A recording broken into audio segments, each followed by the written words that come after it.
টান টান উত্তেজনার মধ্য দিয়ে শেষ হয়েছে জাহাঙ্গীরনগর বিশ্ববিদ্যালয়ের কেন্দ্রীয় শিক্ষার্থী সংসদ ও হল সংসদের প্রচার। আগামীকাল সকাল ৯টা থেকে শুরু হবে ভোট গ্রহণ, চলবে বিকেল ৫টা পর্যন্ত। জাহাঙ্গীরনগর বিশ্ববিদ্যালয় থেকে বিস্তারিত জানাচ্ছেন কামরুজ্জামান।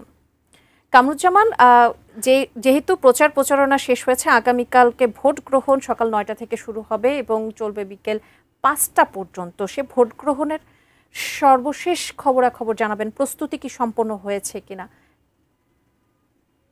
ধন্যবাদ মুন্নি। আমি এই মুহূর্তে রয়েছি একদম জাহাঙ্গীরনগর বিশ্ববিদ্যালয়ের যে ক্যাম্পাসে কিন্তু আমি রয়েছি। আপনি জানেন যে এরই মধ্যে কিন্তু সম্পূর্ণ ইসির কিন্তু প্রস্তুতি প্রায় সম্পূর্ণ হয়েছে। আপনি দেখতেই পাচ্ছেন এখন কিন্তু একদম জাহাঙ্গীরনগর বিশ্ববিদ্যালয়ের ক্যাম্পাস কিন্তু এখন একদম মানে মানুষ শূন্য বলা চলে। যেহেতু প্রচারণা নেই, তবে কিছুটা হালকা কিছু শুধু মিডিয়া কর্মীরাই কিন্তু বেশি দেখা যাচ্ছে। তবে একটা বিষয় আপনাদেরকে জানিয়ে রাখি যে এই যে নির্বাচনকে ঘিরে কিন্তু যে ইসির যে পুরো প্রস্তুতি সেটি কিন্তু আমাদেরকে গতকালকেই তারা মতবিনিময় সভার মধ্যে কিন্তু আমাদেরকে জানিয়েছে।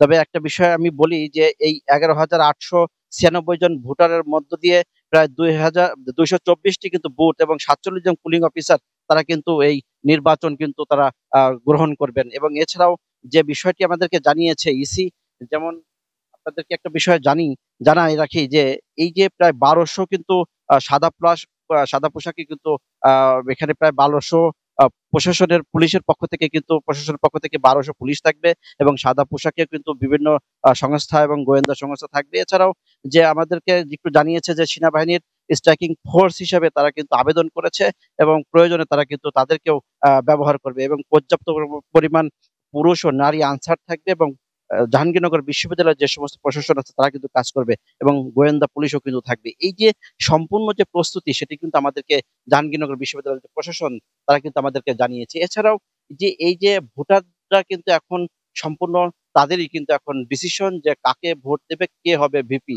তো সবকিছু মিলিয়ে এই ছিল সর্বশেষ আমার কাছে। আমরা ফিরে যাচ্ছি স্টুডিওতে মুন্নির কাছে। মুন্নি।